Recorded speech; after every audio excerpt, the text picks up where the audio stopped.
Hey guys, Magnet back for some more tutorials. Today we're going to be talking about defending cheese in PvP. So this is going to involve defending cannon rushes, in-base proxies and out-of-base proxies. I'm going to be looking at all kinds of different stuff and show you guys the best ways of dealing with this stuff so far. And I should also mention that there's not a lot of data for this at the highest level because it's not really a strategy that good players do to one another, considering you should be able to defend it basically every time if you know how to. So, yeah, I mean, we'll just go ahead and get started here without saying too much more. Yeah. I don't know what else to say. So, now we're going to be looking at Rain versus Parting. These guys, of course, are teammates, and that's usually when you're going to see the weirdest stuff come down. So, Rain spawning on the bottom left, and Parting's on the top right. Parting's going to be the one that cheeses this game. And I'm going to mention a lot of stuff about cannon rushing. This replay is going to be about cannon rushing, but I'm going to mention some other stuff too that you may have to work around. Considering, like I said, a lot of times there's a lot of different varieties of cheese, and especially a lot of different ways you can cannon rush, but there's not a whole lot of pros that will do that, considering they don't get very far in tournaments by doing this, so it's kind of hard to find. So Parting's opening up with the Forge. You can already see him sending a probe down. He's even sending 2 probes. And let me just explain a couple of things here really fast. What Parting's going to do is the whole goal of a cannon rush is just to prevent you from mining. So a lot of people will open with a cannon rush behind the minerals. But most maps are this opened up so that you can't really cannon rush too well behind there. And the idea that a lot of players will want to do is actually like make a wall with pylons on 2 sides and then put a cannon in the middle so that the cannon can't be attacked by the probes very well. The best way to prevent this is just to pull probes and prevent it from making the wall. There's not a whole lot of fancy stuff about that. If you get walled in and there's a cannon coming down, then you really need to chrono boost a zealot, maybe use some probes to try and kill a pylon, but most of the time you're dead if they can get that up. So that's what you're going to see a lot of times from people, is they'll try to come behind your natural, or rather your mineral line, and make a wall here. So as soon as you see a probe kind of fishing around back here, maybe just assign a probe to follow it around, or have a probe kind of on patrol back here so he can't start building stuff. Yeah, but in this game, Parting is going to start off with a cannon rush that kind of starts over here, and it starts from the low ground and eventually crawls its way to Rain's Nexus. So he's going to start off by putting a pylon here on the high ground and just hoping that Rain doesn't scout. So I guess one way you could really deal well with this is just send a probe around to scout. Basically when you take your gases, you can see that that's when the pylon starts. So Rain's taking his gases here at 16, but if you were to scout around and see this, then you'd know exactly what's going on. But a lot of cannon rushes nowadays are actually dealt with by just not really caring that it's there, and I'll explain what I mean when that comes up. So Parting's going to start a pylon here on the high ground, and sometimes people will start pylons on the low ground and then put a cannon on the low ground. And the idea with this cannon rush is that they want to be able to set up cannons here on the high ground and then kill any probes here if they try to come and kill the cannons while they're building. So that's why you have the cannon on the low ground to start this off. Some people might just start it on the high ground here, but that's a lot more flimsy if they get it scouted. You just have to pull probes and maybe assign a couple to the probe building it and then a bunch to the cannons. So Parting's going to basically put down the cannons right here within range of Rain's Nexus. So Rain's going to have to deal with this in some way or another, so we're going to see his reactions here. But like I said, the most common way to deal with cannon rushes right now is just to kind of not really pay too much attention to them and just go kill the other player at their base for putting that up. It sounds funny, but it actually really does work well. So his whole strategy here is going to be getting his core done, and then he's just going to chrono boost stalkers out of this, and if this Nexus dies, then it dies, and he's just going to take a different one, and he's going to accept the fact that Parting had to spend well more than the cost of a Nexus just to get this started and just to kill this Nexus. So like I said, there's a couple of different breeds, but you need to be able to assess that he's already spent this much to kill this Nexus. Then it'll basically be equal if you just take another Nexus somewhere else on the map if this one dies. So you do need to save up money, but chrono boosting stalkers and just sending them over to his base is the best way to punish him for doing something like this. So probes attacking the Nexus here. Rain's obviously already pulling another probe out just to be able to build that Nexus somewhere else in case this one dies. So you can see Parting starting to work on it here. And it's your first instinct to panic here. And it's your first instinct to be like, oh my god, I need to pull probes. And you just send all your probes in there and die. And that's definitely not what you don't want to do. You definitely just want to get some units out, send them over to his base, and be able to kill him that way. So notice Rain's money here. He produced a Mothership Core and a Stalker. The Mothership Core is slightly not needed, I guess. I wouldn't be too crazy about producing the Mothership Core because it doesn't really do a ton for you. So I think this was kind of a weird call here from Rain. I would actually just prefer 2 Stalkers. And then he's saving up money for another Nexus. So note his money right now. And this is going to be super close, but actually he's already got one started. So no big deal. He actually planned this out much, much better than I would have expected. He basically just spent his first 400 minerals on another Nexus and just said, well, this one's going to die, and I know that, so all I'm going to do here is I'm just going to keep making Stalkers, and I'm going to go attack his probes. And if he puts up cannons and stuff, then that even further delays his tech. And if that's the case, then I can just make a couple gateways, finish up Warp Gate, and once Warp Gate's done, mine's going to be way faster than his, so I can micro all day against whatever types of cannons he wants to put up, and that'll be a nice little way to win the game. So the Nexus dies, his probes are just like, I don't know what to do, so he just transfers out of there. You can see the Mothership Core is just double checking to make sure that the cannons don't contain the probes here. So Stalker still could have done that, it's not really that essential. And the Stalker right now is actually just trying to unpower this pylon, just to force Parting to have to build another one back in his main. But once you get 2 Stalkers, I'd say, these are pretty easy to micro against probes. I would actually just send your first 2 Stalkers over here, and you could maybe even just sit them like right here. You can see there's a position for the Stalkers, and it's going to take him forever to get enough units to push that away. So it's really just about keeping your Stalkers alive and going back over to his base and killing his workers. But Rain's going for a little more of a kind of autopilot type of strategy where he just has to wait for Warp Gate to finish, and it's going to be way faster than Parting's. Like, Parting just barely started his, so he won't have it for like another minute or at least more until after Rain has his. So Rain just will warp in units at Parting's base. Parting won't really be able to do anything, and notice how Rain is still mining here, so he can still reinforce whenever he wants. So sending a probe up here for the pylon. The first Stalker and Mothership Core are on their way. You'll notice that Parting has that too, but there's just no way he's going to be able to hold this because number 1, his tech is too late. And number 2, he spent more killing that Nexus than Rain did by building a new one. So it's really not a bad deal here for Rain. So there's a lot of right choices here for Rain. I mean, there's plenty of ways you can out-micro this cannon and these units here. Just going to go for the safe way and just kill a pylon. But once he's ready to engage, he can. And we've already talked about gateway micro here, so there's not a whole lot to know. But either way, Rain's got a huge advantage here and should be able to take this no problem. See, he's already killed a ton of probes. Overcharge comes up. He just needs to wait for this to finish up and then go in there and kill him. You can see that that's when the replay ends here. But this is definitely a great way to do this. And secondly to note is that people that try to cannon rush you won't react as fast as Parting either.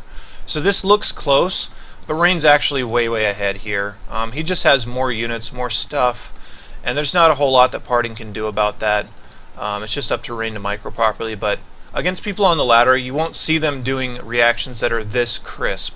They'll be a lot later with their gateway and cybernetics core. They'll probably use a lot more cannons to try and set up that siege, so you should have a lot more time than what you see in this replay. So we'll go ahead and jump into the next game. Oh yeah, I need to make sure that we are pulling up the right game. And by the way, these videos are taking a little bit longer for me to put together because there's just so many of them. There's so many replays that I've gone through. I think there's like over 700 or so replays from season 1. And I've reviewed about half of them. So it's a lot of time. But this time it's going to be Parting versus Classic. And this time Classic's going to be the one cheesing. It's not going to be Parting. And this is going to be for your in-base proxies, when people just try to make zealots against you. And I would still call this in-base even though it's at the natural, because the rally distance is about the same from here to the mineral line and from here to the mineral line. So we're going to see Parting's reaction here, and I have to say that this reaction just blew my mind when I first saw it. Parting notably has a fairly early gateway, so I'm going to mention that the faster your gateway, the easier time you're going to have dealing with most of this stuff. but I wouldn't go super early gate just for that reason. I think this was a planned earlier gateway attack anyway, and it just fortunately worked out for him, but you can still do stuff like this off of a normal gateway timing. So Classic's just going to go for a proxy 2 gate, and the 2 gates are just going to produce zealots, and that's all he's going to make, and hope he wins. So Parting's going to have a really similar reaction to Rain from last game, in the sense that he's not going to pay a ton of attention to it, and he's just going to go over to Classic space and kill his workers. You can even pull your workers for that job too, but we're going to see Parting react with this. You can see he doesn't actually know what's going on yet, but he's taking his gases at a normal time, getting his core up here. You can see the core is a tad early because the gateway was pretty early, so 16 core. So Classic is just going to go ahead and start chrono boosting out zealots here. And Parting, I mean, he needs to know about it, but even if he doesn't, you can still micro your way out of this. So this is what I mean about still kind of playing calmly and playing normally and getting yourself out of this type of situation. So there's still a lot of zealots coming up here, and you really don't want to lose workers against this. So we talked about this just a little bit in another video, and I can't quite remember what it was. I think it was the Gateway Micro video, but if you're able to get a surround on this zealot, then that's great, and that's exactly what Parting is going for. So he's bunching all of his probes up as much as he can, and then clicking on this geyser so that they all phase through whatever's in their way.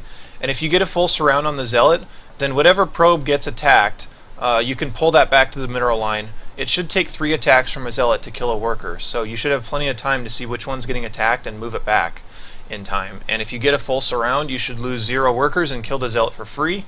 Then after that, you can produce stalkers or mothership core or whatever and start to win this battle. So you can see Classic knows that he can't get surrounded here, so you might just have to buy a little bit of time with the probe dancing and not take too much damage from that. But that's the whole idea of the micro here. So what Parting is doing, he's just trying to not lose workers for as long as possible. And eventually, you're just going to be like, okay, I can't micro against this many zealots, and I'm just going to leave. So what he's doing is he's saving up money for a stalker. He's actually going to have enough to produce 2 stalkers, and this is exactly what you want in this type of situation. Also note the way that he's positioning his buildings protects his pylon, so it can't be attacked by these zealots. So, I mean, if your gateway gets unpowered, you're going to need to find a way to get a mothership core out instead. But the idea here is that the 2 stalkers can micro all day against these zealots. You should be able to micro those for a long, long time. And then you'll actually have either more probes or a similar amount of probes as your opponent if you attack across the map. Because the only way they can do these proxies legitimately is if they really cut a lot of workers. So if you just look at the worker count, it's 18 to 12. And if you don't lose any and you just do a worker fight, then you should win. So that's what we're seeing here. And Parting is going to eventually get to the point where he just abandons. And this was really the first player that I saw do anything like this. And it really hasn't been attempted very much since. So here comes the stalker out right now, and like I said, the zealots don't really know what to do, and this is the type of reaction you're probably going to get a lot of times in your own games. But if you can get both of these stalkers out, you can see Parting is just, his whole goal is just to not take any damage from these zealots and try to kill them the best he can. And his workers on the other side of the map, they're just going to kill Classic's workers. So if Classic can't mine, then you force it into a game where you both can't mine, but you have better units on the field by the 2 stalkers versus the 5 zealots. Because you should be able to kill all 5 zealots without losing a single stalker, assuming you control them correctly. So here comes the worker fight, and Classic's like, oh man, this is really bad. More importantly, you want to make sure they really can't mine gas. So you can see Classic's income right now. Both these guys are basically done for mining for the game. And Classic doesn't have enough money to produce a stalker. And that's exactly the timing that you want to prevent. You want to get in there fast enough so that they can't make a stalker out of these gateways, so you can assure that the units are most definitely you have stalkers and he only has zealots. And you should eventually be able to out-micro all this. You can also fight with your probes if you absolutely need to, but the whole goal is just to make it so that you both can't mine and only you have the good units. So he's just forcing a weird game here, just attacking with his probes. His probes are just on attack command, so that if the other probes come and try to fight him, he can stop that from happening. You'll notice he's stopping the gas the best he can here. And the stalkers are still on the map, preventing these zealots from doing anything. And you can see Classic's just in a place where he's like, wow, I have no correct options here because Parting handled this cheese absolutely perfectly. Here's the worker fight coming down now. And even if they're left with only a couple workers, you can bring your stalkers back here and kill the rest of them pretty easily. So Classic's desperately trying to get enough money out for a stalker, but he's just never going to get enough because Parting is controlling this too well. And like I said, when I first saw this game, it totally blew my mind. I'm like, wow, somebody finally figured this out. And this was just absolutely perfect reactions here from Parting. You can see he's killed all these zealots. There's only, what, 2 zealots left? The stalkers have not died. The stalker has 1 kill, the other stalker has 4. And those are all zealots and probes here, so yeah, this is kind of the textbook way to defend something like this. And obviously the earlier you know about it, the better. And the more probes you can save, the better. So there's a lot of aspects that went into this, but that's the whole idea as far as preventing something like this. So you can see from the game timer that we're about done. Classic just realizes that he's dead, so we'll just jump into the final game here. Now, of course, these won't cover every cheesing situation, but these are by far the most common situations. And you should at least have the right idea as far as defending these. So this time we're going to be watching Arthur versus Oz. And this is going to be a little bit further out of base proxy, a little bit less commitment to a really early attack. But we're going to see this come together. And we can see already that Arthur is pulling a probe here. He's going to be the one cheesing. So Oz needs to be able to react properly.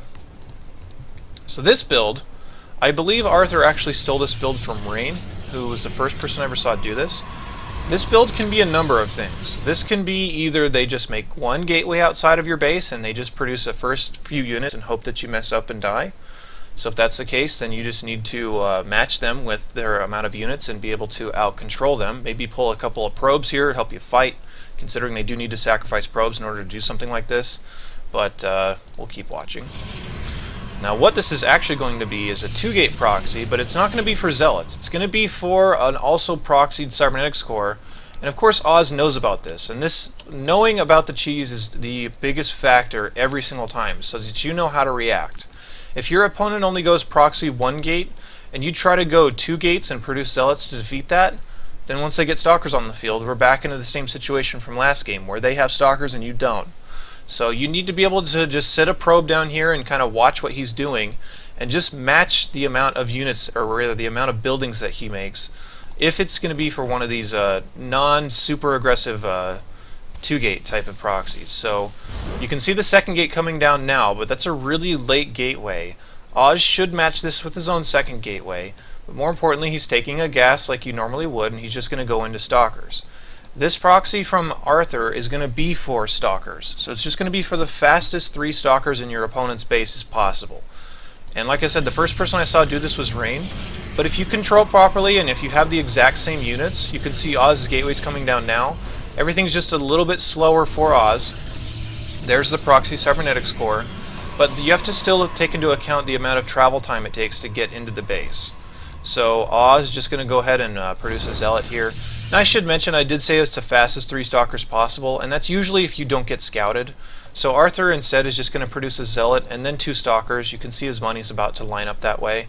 But the other way would be just to produce 3 Stalkers or 4 Stalkers. There's a lot of different variants, but it's just to get Stalkers in your opponent's base as fast as possible. So back in Oz's base, they're both producing basically the exact same units. And Oz always has the benefit of being able to pull probes if he needs to. So it's the same type of micro from before, where you just don't want to lose probes. And I don't want to take control. So he's just assigning a Zealot to his Zealot, and he knows that if they get into a fight, he can pull a few probes and win that because he'll be able to deal more damage. Now Chrono Boost on both the gateways for both these Stalkers, and the same goes for Oz. So again, it comes down to the fact that you're going to have the exact same units if you do this properly. And you can pull probes at any time if you really need to be able to win that fight. So now that the Stalker's out, you can see the units look basically the same here. And this just goes right back to that gateway micro that I was talking about in another video. So if you have any trouble with this type of gateway micro, you can go back and watch that. But either way, the basics are there. We've already talked about gateway micro stuff, so go back and watch that if you have any trouble. And this is definitely how you have to hold off attacks like this. There's no fancy way to do this. But eventually, if you do it right, you can see the probes did get involved here. Look at the units now. It's 2 Stalkers and a Zealot versus just 1 Stalker, and Arthur already knows he's dead. So, yeah, some cool stuff on display there. I hope you guys enjoyed that video, and it at least gave you the right ideas as far as dealing with stuff like this. If you have any questions, you can post them down in the comments, because I know there's a lot of variety with these cheeses. But the basis of the idea is there. Just get up into kind of the beyond zealot type of tech and be able to micro properly and know the right reactions, and you should be able to defeat most people that do these types of cheeses. And of course, it really just comes down to getting used to how to do it, and of course knowing how to do it. So now you know, and in the future you can get used to doing it. So I hope you guys enjoyed that, and I'll be back with more videos very soon. So take care.